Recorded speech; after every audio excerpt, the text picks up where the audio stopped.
باندھ دو اسے حویلی کے پچھلے کمرے میں۔ آج سے اس لڑکی کی پہچان نہ کوئی نام ہے نہ کوئی رشتہ، یہ صرف میرے بھائی کے خون کا جرمانہ ہے۔ 26 سالہ عریس خان کا غصہ آسمان کو چھو رہا تھا جب اس نے سفید جوڑے میں ملبوس خوف سے کانپتی 18 سالہ پریسا کو حویلی کے صحن میں دھکا دیا۔ پریسا کے تایا نے عریس کے چھوٹے بھائی کو زمین کے تنازع پر قتل کیا تھا اور پنچایت نے پریسا کو ونی کر کے عریس کے حوالے کر دیا تھا۔ خدایا میرا کوئی قصور نہیں ہے، میں نے تو اپنے تایا کو کبھی دیکھا بھی نہیں۔ پریسا نے روتے ہوئے عریس کے پیروں کے پاس بیٹھ کر التجا کی۔ عریس نے نفرت سے اپنا پیر پیچھے کھینچا۔ قصور تمہارے خون کا ہے لڑکی، اور اب یہ خون روئے گا، ہر روز روئے گا، لے جاؤ اسے یہاں سے۔ حویلی کے ملازموں نے پریسا کو اٹھایا اور عقبی حصے میں بنے ایک چھوٹے سے نیم اندھیرے کمرے میں بند کر دیا۔ پریسا نے رات بھر روتے ہوئے دروازہ پیٹا، لیکن حویلی کا کوئی دل نہ پگھلا۔ اگلی صبح حویلی میں چائے کا دور چل رہا تھا جب عریس کی دادی بی جان نے عریس کو اپنے پاس بٹھایا۔ عریس پتر، جو ہونا تھا وہ ہو گیا، وہ لڑکی اب اس گھر کی ونی ہے، غصہ اپنی جگہ پر اس کے ساتھ جانوروں والا سلوک مت کرنا۔ بی جان نے اس کے سر پر ہاتھ رکھتے ہوئے نصیحت کی۔ بی جان، اس کے تایا نے میرے معصوم بھائی کو مارا ہے، میں اسے کیسے معاف کر دوں؟ عریس نے چائے کا کپ میز پر زور سے رکھا۔ میں معاف کرنے کو نہیں کہہ رہی، بس اتنا کہہ رہی ہوں کہ گناہ گار اور بے گناہ میں فرق کرنا سیکھو۔ وہ بچی تو ابھی دنیا کو جانتی بھی نہیں۔ بی جان نے ٹھنڈی آہ بھری۔ عریس نے کوئی جواب نہیں دیا۔ وہ اٹھا اور اپنے ڈیرے کی طرف چل دیا، لیکن دادی کی باتیں اس کے دماغ میں ہتھوڑے کی طرح بج رہی تھی۔ کچھ گھنٹوں بعد پریسا کچن کے باہر کھڑی تھی، جہاں عریس کی چچی ممتاز بیگم اسے ڈانٹ رہی تھی۔ چل، اب جلدی سے یہ برتن سمیٹ اور ڈیرے پر جا کر خان صاحب کے لیے لسی لے کر جا، اور سن، سر سے چادر نہ ہٹے ورنہ ٹانگیں توڑ دوں گی تیری، ممتاز بیگم نے زہریلے لہجے میں کہا۔ پریسا نے لرزتے ہاتھوں سے لسی کا مٹکا اٹھایا اور ڈیرے کی طرف چل دی۔ تپتی دھوپ میں اس کے پاؤں جل رہے تھے کیونکہ اسے جوتے پہننے کی اجازت نہیں تھی۔ جب وہ ڈیرے پر پہنچی تو عریس اپنے دوستوں کے ساتھ بیٹھا ہوا تھا۔ پریسا کو اس حال میں دیکھ کر عریس کے دوستوں نے آپس میں کانا پھوسی شروع کر دی۔ خان صاحب، لسی، پریسا نے دھیمی آواز میں کہا۔ عریس نے اس کے ننگے پیروں کی طرف دیکھا جو دھوپ سے سرخ ہو چکے تھے۔ اسے اندر ہی اندر ایک عجیب سی تکلیف ہوئی، لیکن اپنے انا کے ہاتھوں مجبور ہو کر وہ چلایا، یہاں کیوں لے آئی؟ اندر جا کر رکھو، اور دوبارہ میرے دوستوں کے سامنے آنے کی ضرورت نہیں ہے۔ پریسا نے جلدی سے مٹکا اندر رکھا اور روتے ہوئے واپس بھاگ گئی۔ عریس کے دوست شاہویر نے اس کے کندھے پر ہاتھ رکھا۔ یار عریس، زیادتی ہے یہ، لڑکی تو بڑی معصوم لگتی ہے۔ تم میرے معاملے میں مت بولو شاہویر۔ عریس نے رخ موڑ لیا، لیکن اس کا موڈ بالکل خراب ہو چکا تھا۔ رات کے وقت حویلی میں اچانک طوفانی بارش شروع ہو گئی۔ پریسا جس کمرے میں تھی اس کی چھت پرانی اور جگہ جگہ سے پانی ٹپکنے لگا۔ وہ کمرے کے ایک کونے میں سہم کر بیٹھ گئی۔ اس کا پورا جوڑا بھیگ چکا تھا اور وہ سردی سے کانپ رہی تھی۔ عریس اپنے کمرے کی کھڑکی سے یہ سب دیکھ رہا تھا۔ اس کا ضمیر اسے علامت کر رہا تھا۔ آخر کار اس سے رہا نہ گیا اور وہ چھتری لے کر عقبی کمرے کی طرف بڑھا۔ جیسے ہی اس نے دروازہ کھولا، پریسا نے خوف زدہ ہو کر اسے دیکھا۔ خان صاحب، میں نے کچھ نہیں کیا، میں بس یہاں کونے میں بیٹھی ہوں۔ عریس نے دیکھا کہ پورا کمرہ پانی سے بھر چکا تھا اور پریسا کی حالت خراب تھی۔ اس نے چھتری ایک طرف رکھی اور پریسا کا بازو پکڑ کر اسے اٹھایا۔ چلو یہاں سے، عریس نے حکم دیا۔ کہاں؟ پریسا نے ہچکچاتے ہوئے پوچھا۔ بحث مت کرو، جو کہہ رہا ہوں وہ سنو۔ عریس اسے کھینچتا ہوا حویلی کے مین ہال میں لے آیا۔ ہال میں ممتاز بیگم اور بی جان بھی آ چکی تھی۔ پریسا کی حالت دیکھ کر بی جان تڑپ اٹھی۔ ہائے اللہ، یہ تو بالکل بھیگ گئی ہے۔ ممتاز جاؤ، اس کے لیے کوئی سوکھا کپڑا لاؤ، بی جان نے کہا۔ ممتاز بیگم نے منہ بنایا۔ بی جان، یہ ونی ہے، کوئی مہمان نہیں، اپنے کپڑے خود سکھا لے گی۔ چچی، عریس کی کڑکدار آواز گونجی۔ کپڑے لائیں اس کے لیے ابھی۔ عریس کا غصہ دیکھ کر ممتاز بیگم چپ چاپ اندر چلی گئی اور پلوشہ کا ایک پرانا جوڑا لا کر پریسا کے آگے پھینک دیا۔ پریسا نے کپڑے اٹھائے اور بی جان کے اشارے پر دوسرے کمرے میں بدلنے چلی گئی۔ جب وہ واپس آئی تو بی جان نے اسے اپنے پاس بٹھایا اور اسے گرم چائے کا کپ دیا۔ عریس وہیں کھڑا یہ سب دیکھ رہا تھا۔ پریسا نے چائے پیتے ہوئے ایک نظر عریس پر ڈالی۔ اس کی آنکھوں میں اب خوف کے ساتھ ساتھ ایک سوال بھی تھا کہ یہ جلاد اچانک نرم کیسے ہو گیا۔ اگلے دن پریسا حویلی کے باغ میں پودوں کو پانی دے رہی تھی۔ وہاں سے گزر رہا تھا، وہ رک گیا اور اسے دیکھنے لگا۔ پریسا کا دھیان پودوں پر تھا اور وہ اپنے آپ سے باتیں کر رہی تھی۔ اگر میری ماں زندہ ہوتی تو مجھے کبھی اس جہنم میں نہ بھیجتی، پریسا نے ایک چھوٹے سے پودے کی پتی کو چھوتے ہوئے افسردگی سے کہا۔ عریض نے یہ سن لیا۔ وہ اس کے قریب آیا۔ تمہاری ماں نہیں ہے؟ پریسا اچانک اس کی آواز سن کر اچھل پڑی اور گھبرا کر پیچھے ہٹی۔ جی وہ بچپن میں ہی گزر گئی تھی۔ عریض نے اسے غور سے دیکھا۔ اور تمہارے تایا؟ انہوں نے تمہاری پرورش کی؟ نہیں، تایا تو شہر رہتے تھے، میں اپنے بوڑھے دادا کے ساتھ رہتی تھی۔ جب تایا نے یہ سب کیا تو پنچایت نے مجھے پکڑ لیا۔ پریسا کی آنکھوں سے آنسو بہنے لگے۔ خان صاحب، میرا یقین کریں، مجھے نہیں معلوم تھا کہ آپ کا بھائی کون تھا۔ اگر مجھے پتا ہوتا تو میں اپنی جان دے دیتی، پر یہ نہ ہونے دیتی۔ عریض کا دل اس کے لفظوں سے پگھلنے لگا۔ اسے پہلی بار احساس ہوا کہ وہ واقعی ایک بے گناہ لڑکی کو سزا دے رہا ہے، لیکن خاندانی دشمنی کا بوجھ اتنا ہلکا نہیں تھا کہ وہ ایک دم سب کچھ بھول جاتا۔ ابھی بہت سے امتحانات باقی تھے۔ عریض کچھ دیر خاموشی سے پریسا کو دیکھتا رہا، پھر بنا کچھ کہے وہاں سے چلا گیا۔ اس کے دل میں پہلی بار اپنے بھائی کے قاتل کے خلاف نفرت کے ساتھ ساتھ ایک معصوم کے لیے رحم جاگ اٹھا تھا۔ دوپہر کو جب عریض دوبارہ ڈیرے پر جانے لگا تو اس نے ممتاز بیگم کو پریسا پر چلاتے ہوئے سنا۔ کہا نا یہ چادر اوڑھ کر جاؤ، اور ہاں، واپسی پر کنویں سے پانی کی 2 بالٹی بھی لے کر آنا۔ ممتاز بیگم نے سخت لہجے میں کہا۔ عریض نے دیکھا کہ پریسا نے چپ چاپ چادر سر پر لی اور مٹکا اٹھا کر جانے لگی۔ اس کے پاؤں میں اب بھی جوتے نہیں تھے۔ عریض نے زور سے ملازم کو آواز دی۔ رمضان، ادھر آؤ۔ رمضان بھاگتا ہوا آیا۔ جی خان صاحب، ابھی بازار جاؤ اور اس لڑکی کے ناپ کی چپل لے کر آؤ، اور سنو، آج کے بعد یہ حویلی سے باہر ننگے پیر نظر نہ آئے۔ عریض نے سرد لہجے میں کہا، لیکن اس کی آنکھوں میں سنجیدگی تھی۔ ممتاز بیگم نے حیرت سے عریض کو دیکھا۔ عریض، یہ تم کیا کر رہے ہو؟ دشمن کی بیٹی کے اتنے لاڈ؟ چچی، یہ لاڈ نہیں ہیں، بی جان نے سچ کہا تھا۔ گناہ گار اور بے گناہ میں فرق ہونا چاہیے۔ اس نے میرے بھائی پر گولی نہیں چلائی۔ عریض نے سپاٹ آواز میں جواب دیا اور حویلی سے باہر نکل گیا۔ پریسا جب ڈیرے پر پہنچی تو عریض وہاں اکیلا بیٹھا کچھ کاغذات دیکھ رہا تھا۔ پریسا نے مٹکا میز پر رکھا اور جانے لگی تو عریض نے اسے روکا۔ رکو۔ پریسا ڈر کر وہیں کھڑی ہو گئی۔ جی خان صاحب۔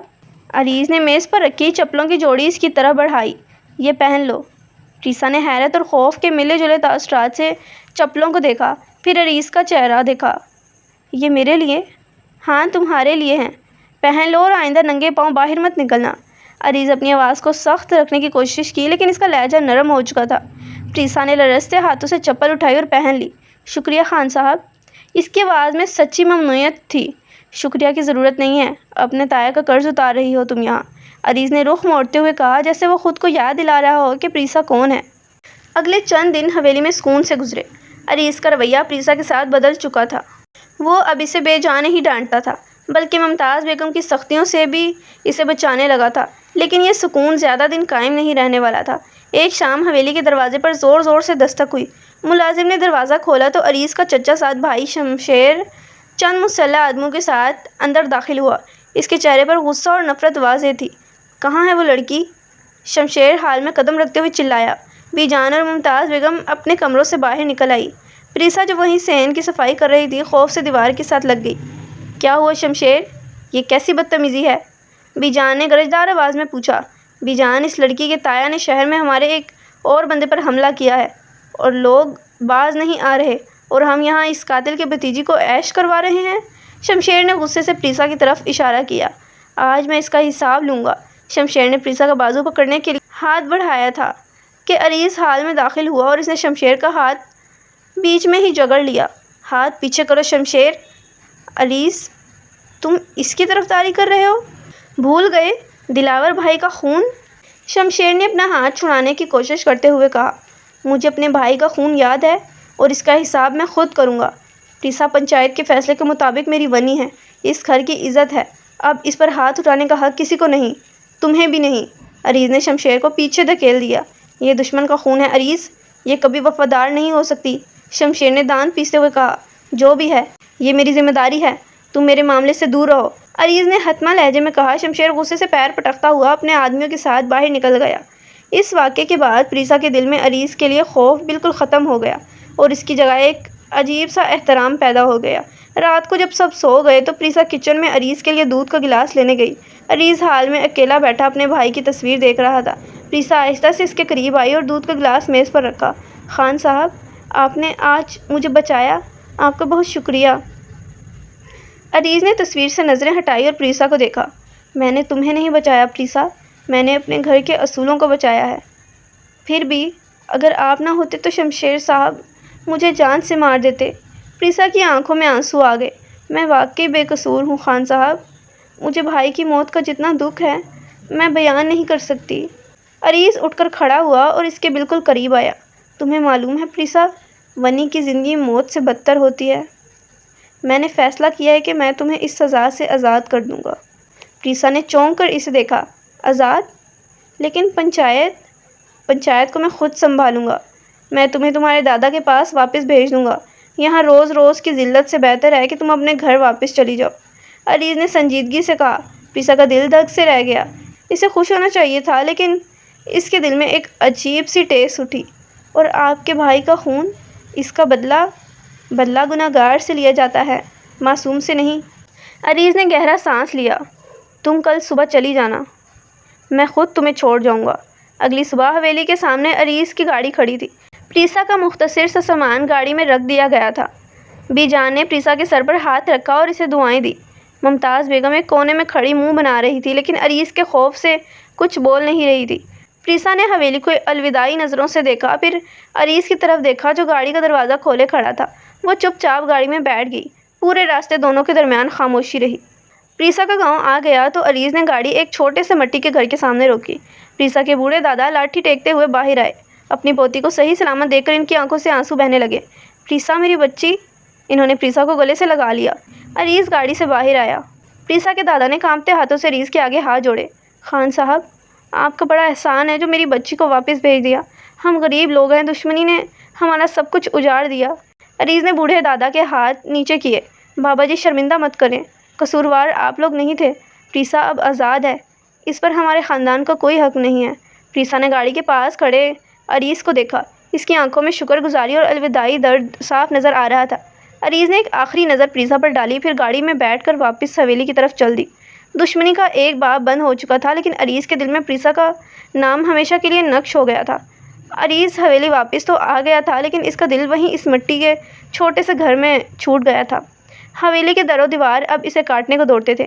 وہ دن بھر اپنے ڈیرے پر رہتا، لوگوں کے فیصلے کرتا لیکن اندر سے بالکل اکیلا ہو چکا تھا۔ ایک دن وہ اپنے کمرے میں بیٹھا تھا جب بی جان اندر آئی۔ انہوں نے عریض کے اداس چہرے کو دیکھا اور اس کے پاس بیٹھ گئی۔ عریض پتر، پریسا کو گئے ہوئے 2 مہینے ہو گئے ہیں۔ تو نے اسے آزاد کر کے بڑا کام کیا پر سزا دے رہا ہے۔ بی جان نے محبت سے اس کے سر پر ہاتھ پھیرا۔ بی جان، میں نے تو بس وہی کیا جو مجھے ٹھیک لگا۔ عریض نے نظریں جھکا لی۔ پتر، زبان جھوٹ بول سکتی ہے، آنکھیں نہیں۔ تو اس لڑکی کو اپنے دل سے نہیں نکال سکتا۔ اگر وہ پسند ہے تو بات آگے کیوں نہیں بڑھاتا؟ بی جان نے مسکرا کر پوچھا۔ وہ دشمن کی بیٹی ہے بی جان، چچی اور شمشیر کبھی نہیں مانیں گے۔ اور پریسا، وہ تو مجھ سے نفرت کرتی ہوگی، میں نے اس کے ساتھ شروع میں جو سلوک کیا۔ عریض کی آواز میں پچھتاوا تھا۔ نفرت کرتی تو جاتے ہوئے اس کی آنکھوں میں تیرے لیے آنسو نہ ہوتے۔ ایک بار بات تو کر کے دیکھ، بی جان نے اسے حوصلہ دیا۔ اگلی رات عریض اپنے کمرے میں بے چین ٹہل رہا تھا۔ اس نے پریسا کے دادا کا نمبر اپنے فون میں نکالا۔ یہ نمبر اس نے ملازم کے ذریعے سے منگوایا تھا۔ اس کا دل زور زور سے دھڑک رہا تھا۔ انگلی فون کی اسکرین پر کانپ رہی تھی۔ آخر کار اس نے نمبر ملا دیا۔ دوسری طرف 2-3 گھنٹیاں گئی اور فون اٹھا لیا گیا۔ ہیلو؟ دوسری طرف سے ایک دھیمی اور جانی پہچانی آواز آئی۔ یہ پریسا تھی۔ عریض کا سانس جیسے رک گیا۔ پریسا؟ اس نے بھاری آواز میں کہا۔ فون پر چند سیکنڈ کے لیے بالکل خاموشی چھا گئی۔ پریسا نے عریض کی آواز فوراً پہچان لی تھی۔ اس کا سانس بھی تیز ہو گیا۔ خان صاحب؟ پریسا کی آواز میں حیرت اور جذبات کا طوفان تھا۔ آپ نے فون کیا؟ ہاں پریسا، تم کیسی ہو؟ عریض نے دل پر ہاتھ رکھتے ہوئے پوچھا۔ میں ٹھیک ہوں۔ خان صاحب، آپ کیسے ہیں؟ حویلی میں سب کیسے ہیں؟ بی جان کیسی ہیں؟ پریسا نے ایک ہی سانس میں کئی سوال پوچھ ڈالے، جیسے وہ اپنی بے چینی چھپانا چاہتی ہو۔ سب ٹھیک ہے پریسا، بس ایک چیز ٹھیک نہیں ہے۔ عریض نے گہرا سانس لیا۔ کیا ہوا خان صاحب؟ سب خیریت تو ہے نا؟ پریسا کی آواز میں فکر صاف جھلک رہی تھی۔ میں ٹھیک نہیں ہوں پریسا، جب سے تم گئی ہو حویلی نہیں لگتی۔ ہر کونے میں تمہارا چہرہ نظر آتا ہے۔ مجھے معاف کر دو پریسا، میں نے تمہارے ساتھ بہت برائی کی، تمہیں ننگے پیر دھوپ میں چلایا، اندھیرے کمرے میں بند کیا۔ عریض کی آواز رون گئی۔ خان صاحب بس کریں، خدا کے لیے ایسا مت کہیں۔ پریسا دوسری طرف رو پڑی۔ میں نے آپ کو اسی دن معاف کر دیا تھا جس دن آپ نے مجھے شمشیر کے سامنے اپنی عزت کہا تھا اور مجھے اس ذلت سے آزاد کیا تھا۔ میں آپ سے نفرت نہیں کرتی۔ پھر کیا کرتی ہو پریسا؟ عریض نے بےتابی سے پوچھا۔ کیا اس حویلی میں دوبارہ واپس آ سکتی ہو؟ ونی بن کر نہیں بلکہ میری زندگی بن کر۔ پریسا نے سسکیاں لیتے ہوئے خاموش ہو گئی۔ اس کا دل چاہ رہا تھا کہ وہ وہاں کہہ دے، لیکن خاندانی دیواریں سامنے تھیں۔ خان صاحب، آپ بڑے لوگ ہیں، میں ایک غریب اور بدنام خاندان کی لڑکی ہوں، یہ کیسے ممکن ہے؟ میں سب ممکن کر دوں گا پریسا، بس تم مجھے یہ بتاؤ، کیا تمہارے دل میں میرے لیے کچھ ہے؟ عریض نے جذباتی ہو کر پوچھا۔ ہاں خان صاحب، پریسا نے روتے ہوئے اعتراف کر لیا۔ جب سے یہاں آئی ہوں ہر روز آپ کے لیے دعا کرتی ہوں، میرا دل بھی وہیں حویلی میں رہ گیا ہے۔ عریض کے چہرے پر ایک طوفانی عرصے بعد مسکراہٹ آئی۔ بس پریسا، اب تم مجھ پر چھوڑ دو، میں بہت جلد تمہیں لینے آؤں گا۔ اگلی صبح عریض نے حویلی کے ہال میں سب کو جمع کیا۔ بی جان، ممتاز بیگم اور شمشیر بھی وہاں موجود تھے۔ عریض کا چہرہ پرعزم تھا۔ میں نے ایک فیصلہ کیا ہے اور میں چاہتا ہوں کہ آپ سب سن لیں، عریض نے سنجیدگی سے کہا۔ کیا فیصلہ ہے عریض؟ ممتاز بیگم نے پوچھا۔ میں پریسا سے شادی کر رہا ہوں اور اسے اس حویلی کی بڑی بہو بنا کر لا رہا ہوں۔ عریض کی کڑکدار آواز ہال میں گونجی۔ شمشیر غصے سے کھڑا ہو گیا۔ تم دلاور کے قاتلوں کی بیٹی کو اس گھر کی عزت بناؤ گے؟ میں یہ کبھی نہیں ہونے دوں گا۔ تمہیں اجازت دینے کی ضرورت نہیں ہے شمشیر، عریض نے اس کی آنکھوں میں آنکھیں ڈال کر کہا۔ دشمنی جس نے کی وہ جیل میں ہے، پریسا بے قصور ہے اور میں اسے محبت کرتا ہوں۔ بی جان میرے ساتھ ہیں اور اس گھر میں میرا فیصلہ آخری ہے۔ بی جان نے مسکرا کر عریض کا ساتھ دیا۔ میں عریض کے فیصلے سے خوش ہوں۔ نفرتوں کو ختم ہونا چاہیے اور اگر محبت سے یہ زخم بھر سکتے ہیں تو اس سے بہتر کچھ نہیں۔ ممتاز بیگم نے غصے سے منہ پھیر لیا، لیکن عریض کے رعب کے آگے کوئی کچھ نہیں بول سکا۔ ایک ہفتے بعد پریسا کے گاؤں میں ایک سادگی سے نکاح کی تقریب ہوئی۔ عریض اپنی بی جان اور چند قریبی دوستوں کے ساتھ وہاں پہنچا۔ پریسا سرخ رنگ کے خوبصورت جوڑے میں ملبوس تھی۔ اس کا چہرہ حیا اور خوشی سے دمک رہا تھا۔ جب قاضی صاحب نے نکاح پڑھوایا اور پریسا نے قبول ہے کہا تو عریض کو لگا جیسے اس کی زندگی کی ساری اداسی ایک پل میں ختم ہو گئی ہو۔ نکاح کے بعد عریض پریسا کے ساتھ دادا کے پاس گیا اور ان کے ہاتھ چومے۔ بابا جان، اب پریسا میری امانت ہے، آپ فکر مت کیجیے گا، اس کی آنکھوں میں اب کبھی آنسو نہیں آئیں گے۔ بوڑھے دادا نے روتے ہوئے دونوں کو دعائیں دی۔ میں اب سکون سے مر سکتا ہوں خان صاحب، میری بچی کو دنیا کی سب سے بڑی خوشی مل گئی۔ شام کے وقت عریض پریسا کو لے کر حویلی پہنچا۔ حویلی کو لائٹوں سے خوبصورت طریقے سے سجایا گیا تھا، جو بی جان کے حکم پر ہوا تھا۔ جب عریض پریسا کو اپنے کمرے میں لے کر گیا تو پریسا دروازے پر ہی رک گئی۔ یہ وہی کمرہ تھا جس کی کھڑکی سے عریض اسے دیکھتا تھا، لیکن آج یہ کمرہ پھولوں کی خوشبو سے مہک رہا تھا۔ عریض نے مسکرا کر پریسا کا ہاتھ پکڑا اور اسے اندر لے آیا۔ اس نے دروازہ بند کیا اور پریسا کے سامنے آ کر کھڑا ہو گیا۔ پریسا نے شرماتے ہوئے اپنی نظریں جھکا لی۔ عریض نے آہستہ سے اس کے چہرے سے گھونگھٹ اٹھایا۔ پریسا کا چہرہ چاند کی طرح چمک رہا تھا۔ اس کی آنکھوں میں ہلکی سی نمی اور بہت ساری محبت تھی۔ تمہیں معلوم ہے پریسا، تم اس سرخ جوڑے میں بالکل ایک پری جیسی لگ رہی ہو، عریض نے اس کی آنکھوں میں دیکھتے ہوئے انتہائی رومانوی لہجے میں کہا۔ پریسا نے عریض کے سینے پر ہاتھ رکھا اور دھیمی آواز میں بولی، اور آپ میرے خان صاحب ہیں، جنہوں نے مجھے اس جہنم سے نکال کر اپنی ملکہ بنایا۔ عریض نے پریسا کو اپنی باہوں میں سمیٹ لیا۔ اس نے پریسا کے ماتھے پر محبت سے چوما۔ میں نے تمہیں بہت رلایا ہے پریسا، لیکن اب میری زندگی کا ہر دن تمہاری خوشیوں کے نام ہے۔ میں تمہیں اتنی محبت دوں گا کہ تم پرانے سارے دکھ بھول جاؤ گی۔ پریسا نے عریض کی گرفت کو مضبوط کر لیا۔ جب آپ میرے ساتھ ہیں تو مجھے اب کسی دکھ کا ڈر نہیں۔ میں آپ سے بہت محبت کرتی ہوں خان صاحب، میں بھی تم سے بہت محبت کرتا ہوں میری جان، عریض نے پریسا کے گال کو چھوتے ہوئے کہا اور اس کے چہرے پر حیا کی سرخی اور گہری ہو گئی۔ حویلی کے اس کمرے میں جہاں کبھی نفرت کے سائے منڈلاتے تھے، آج محبت، سکون اور ایک خوبصورت نئی زندگی کا آغاز ہو چکا تھا۔ دونوں ایک دوسرے کی دل کی دھڑکن بن چکے تھے اور ان کا یہ خوبصورت رشتہ ہمیشہ کے لیے امر ہو گیا تھا۔ شادی کے چند ماہ بعد ایک رات عریض کمرے میں آیا تو پریسا بیڈ پر بیٹھی کوئی کتاب دیکھ رہی تھی۔ عریض اس کے ساتھ لیٹ گیا اور شرارت سے بولا، پریسا، حویلی بہت خاموش رہتی ہے، اب یہاں کسی چھوٹے خان کی رونق ہونی چاہیے۔ پریسا کا چہرہ شرم سے سرخ ہو گیا۔ اس نے کتاب سے منہ چھپاتے ہوئے کہا، خان صاحب، آپ بھی بس ابھی سے؟ ہاں تو اور کیا، مجھے گود میں کھلانے کے لیے بیٹا چاہیے۔ عریض نے اس کی کتاب چھین کر کہا، جی نہیں، مجھے تو گڑیا جیسی بیٹی چاہیے، بالکل میرے جیسی، پریسا نے منہ بنا کر ضدی لہجے میں کہا۔ عریض نے ہنس کر اسے اپنے قریب کھینچا۔ چلو پھر دونوں کی ضد پوری کر لیتے ہیں۔ پریسا حیا سے اس کے سینے میں چھپ گئی۔